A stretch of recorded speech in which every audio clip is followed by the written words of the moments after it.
فيلمنا النهارده هو واحد من أنظف وألطف الكوميديات في تاريخ الأبيض والأسود. إشاعة حب. القصة بتبدأ في شركة عبد القادر.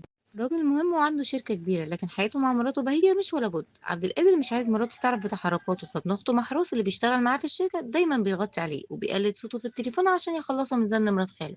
وفي يوم بيرجع عبد القادر متأخر وسكران وبيتسحب على طراطيف صوابعه عشان بهيجة ما تشوفوش. تاني يوم يطلب من محروس إنه يأكد لحسين ابن أخوه إن لو مراته سألت كان فين امبارح يقول لها كان في الشغل. لكن حسين شخصية مستقيمة، ما بيعرفش ينافق ولا يكذب ولا حتى يحب يجامل. وده بيبان على السفرة لما كلهم بيجاملوا يقولوا ان اكل بهيجة لذيذ، لكن حسين بمنتهى الصراحة يقول ايه القرف ده. حسين واضح انه مش محبوب قوي من بهيجة، لكن بيحب بنتها سميحة في صمت. وفجأة سميحة تتصل من مصر وتقول انها جاية بكرة، وحسين اول ما يسمع اسمها عينيه بتلمع. تاني يوم وهو في طريقه للشغل عبد القادر يقول لحسين هجوزك سميحة، بس لازم تتغير، لازم تتعلم المجاملة وتبطل صراحة زايدة وتتعود تقول الكذب الابيض.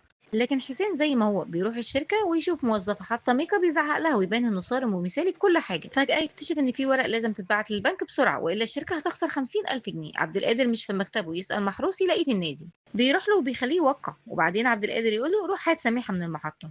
في الوقت ده بهيجي تتصل تاني ومحروس كالعادة بيقلد صوت عبد القادر ويتكلم معاها كأنه هو، لكن المفاجأة عبد القادر يدخل البيت وهي لسه على التليفون. بتكتشف الخدعة وتتخانق معاه وتطلب الطلاق، بس قبل أي حاجة يعرفوا إن سميحة وصلت ومعاها شاب ناعم كده اسمه لوسي. وعبد القادر يفتكر واحدة من صاحباتها، ولما حسين يوصل البيت عشان يقابل سميحة لوسي يفتكره الميكانيكي اللي جاي يصلح العربية بسبب لبسه ومظهره.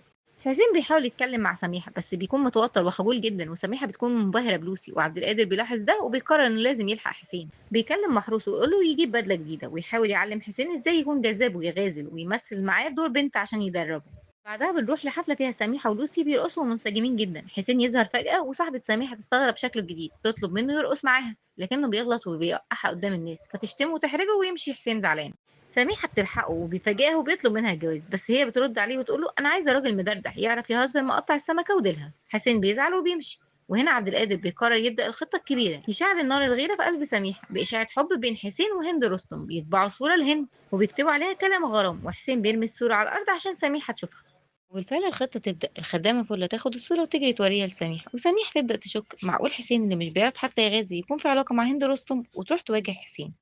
لكن عبد القادر بيتدخل وسط الكلام ويزعق لحسين عشان يكمل التمثيلية وعشان يزود الغيرة. يقول لسميح تفتش أوضة حسين بنفسها وتاخد معاها أصحابها وكمان لوسي، وهناك يلاقوا جوابات غرام. طبعا عبد القادر كتبهم بخط إيده، لكن سميحة تقتنع أكتر ولوسي يبدأ يشك ويقول طب لو فعلا في علاقة هند رستم ساكنة فين؟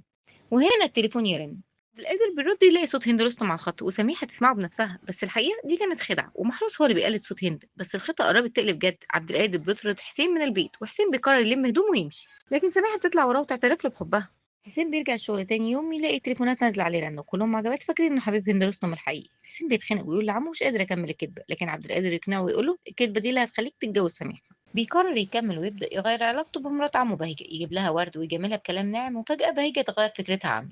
وسميح تظهر بتسريحة هند رستم، بس حسين يقول لها أنا حبيتك على طبيعتك وحبيت فيك البساطة، وإن هند رستم كانت حكاية وانتهت. وبيطلب منها الجواز للمرة التانية وسميحة تحضنه. يدخل عبد القادر بيه ويبدأ يزعق ويهدد إنه هيقتل حسين، لكن بهيجة تتدخل وتقول له سيبهم دول بيحبوا بعض وهيتجوزوا.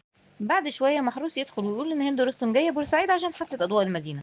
وتاني يوم الدنيا تتقلب والناس كلها مستنية هند رستم في المحطة، وتيجي هند مع خطيبها عادل. واحد من المعجبين يعزمها على حفلة بس عادل يغير ويضرب. هند بتزعل وتقول له كده هتخلي جمهوري يكرهني. في الاوتيل لوسي بيسلم على عادل وبنعرف ان هم اصحاب، ولوسي بيقول له انه هيعدي عليه بالليل عشان يقول له حاجه مهمه عن هند. وبالليل لوسي ياخد عادل ويروح لبيت عبد القادر ويسال عبد القادر عن حسين وعلاقته بهند، وعبد القادر يعمل نفسه منشكح ويأكد له العلاقه.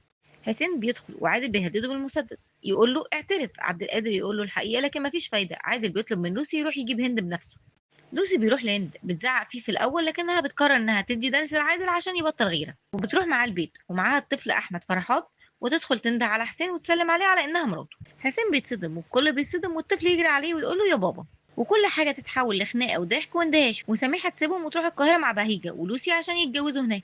لكن المشهد الاخير على المسرح في اضواء المدينه هند بتقدم فقرات. حسين يظهر وهو بيستخبى من عادل اللي عايز يضربه، وسميحه بترجع وتطلع على المسرح وتيجي اللحظه اللي الكل كان مستنيها. هل سميحة هتسامح حسين؟ هل الإشاعة بقت بحب بجد؟ هنسيبكم تكتشفوا ده بنفسكم. فيلم إشاعة حب مش بس كوميديا، ده كتاب مفتوح عن الحب والغيرة.